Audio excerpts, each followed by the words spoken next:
Hey, how's it going, everybody? If you're new here, welcome in, and if you've been here before, you know what to do. Smash the like button on the way in. I'm Rollshambo, the connoisseur and collector of all things sharp and shiny, and today I'm excited to talk about a knife from a new knife brand, or are they? Because supposedly this brand has been around for a while in the shadows, doing the Lord's work, doing OEM work, and now they are finally releasing their own knives. Now, I do not have a whole lot of information on who they've done OEM work for in the past.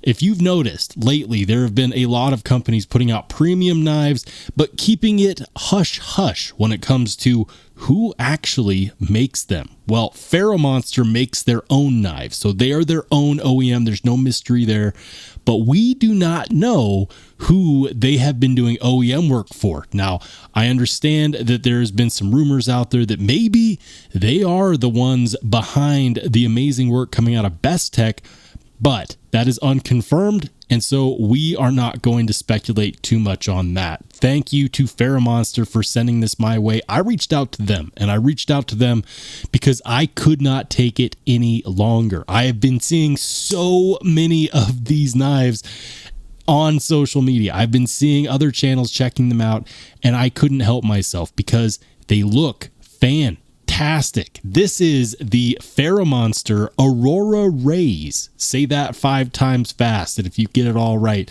let me know in the comments section down below.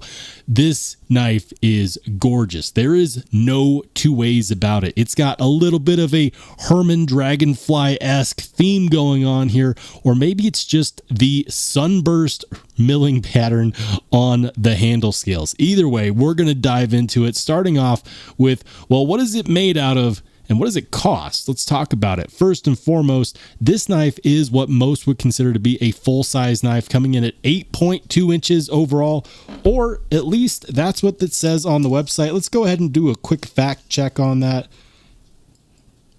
I would say that that's about 8 inches exactly. So we'll go ahead and call it 8 inches. Sounds good.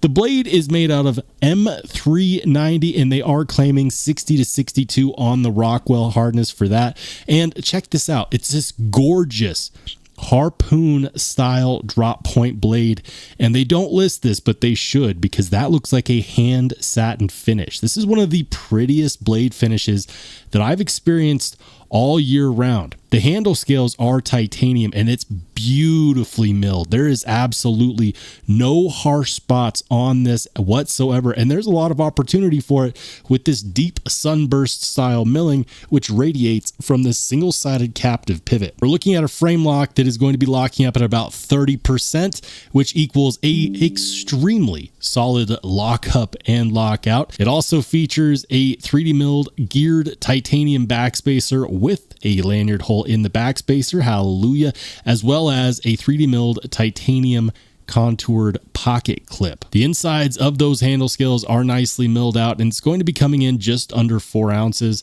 They list it at 3.9. How's the action? The action is drop shut, and it has a really, really nice flipper action. Now, can you fail this?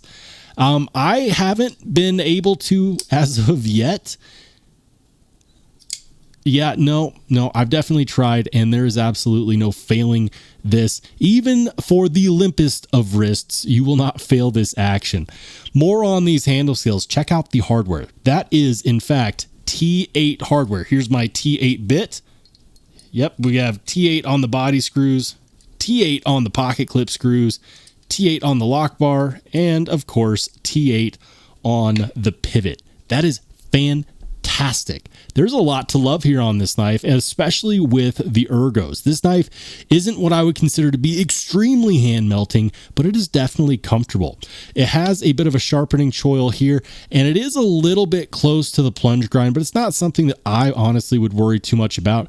There's no thumb studs here getting in the way of a guided sharpening system either, and that is very thin, slicey cutting geometry all the way around. As far as things that I would change on this knife, there's not necessarily a whole lot that I would actually change, because for the most part, this knife is very well perfected. You can tell that they have experience working as an OEM for other knife companies. They've had the opportunities to see what's worked for others and what hasn't, and making the knives while doing so. For example, if you look at the pocket clip, there is a flat landing spot that interrupts the milling on this side, and that's going to allow you to get this in and out of the pocket a lot more smoothly. At the same time, I don't have to talk to you about T6 hardware because, well, there is none. They've learned from others that the community wants T8 hardware, and that's a beautiful thing to see, especially at the price tag that it's currently at, which is, wait for it, $260, or if you get one with a different ano,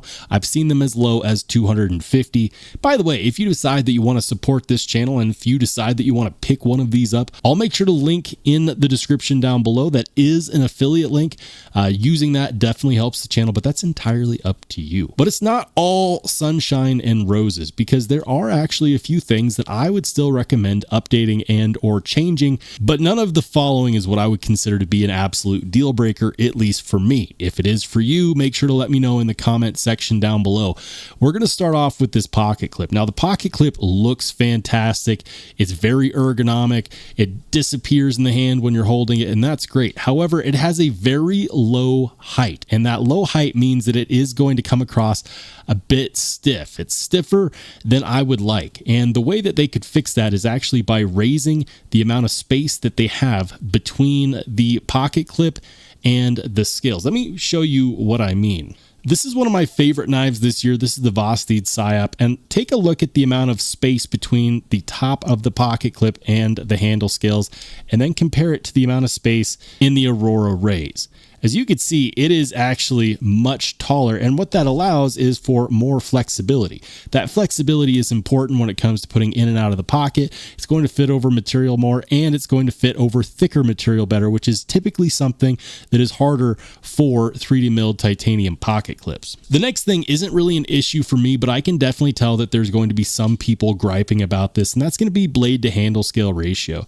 It's not that bad in my opinion, and it's not something that I even noticed until I started checking out the blade centering, which, by the way, is pretty good. But check that out. They could have made the blade just a little bit longer to fill that out, or they could have reduced the size of the handle scales. Personally, I would have rather opted for a longer blade and just made this come in somewhere around 3.7 inches instead of 3.5, and it all would have been gravy from there. And then, of course, the last gripe that I have is going to be the lack of jimping behind the harpoon side of this blade. This blade is beautiful. It's gorgeous. And one of my favorite things to do on a harpoon is choke up on the spine of the blade. And on this one, you can definitely do that. And yes, it is very comfortable, but it's also slick. And that means that without jimping right there, while it is a very clean aesthetic, and while some people may argue that you do not need jimping there, I do personally prefer it, especially without the ability to adequately choke up here on this flipper tab, since that's more of a sharpening choil and definitely not a finger choil. That little bit of extra jimping would have gone a long way, at least in my opinion. But overall, guys, for $260, this is an absolute banger. Make no doubt about it. This is gorgeous, and it does not disappoint. How many sub $300 knives have you seen with a hand satin finish that looks this good, or with sunburst milling that looks this good? And by the way, if you're not a fan of the gray titanium, natural titanium look, you can of course get this in different finishes as well. And this is not the only knife that Ferramonster currently has. Ferramonster actually has two other models, and they all look fantastic. I think that for the money, this is definitely a banger. It does not disappoint, despite the fact that it's a single deployment option. That deployment option is fantastic. We've got great ergos here. Feels good in the hand. The balance is good. There's just a whole lot to love here, at least in my opinion. But I am kind of curious as to what your thoughts are. What do you think of the Ferramonster Aurora Rays? Have you been seeing this around town? Is it one that you're considering, or is it going to be a pass for you? Let me know in the comment section down below. And if you watched this video and you enjoyed it and you haven't done so yet, make sure to smash the subscribe button. And by the way, if you want to watch some more knife and EDC content, go ahead and click on one of the videos that pops up next.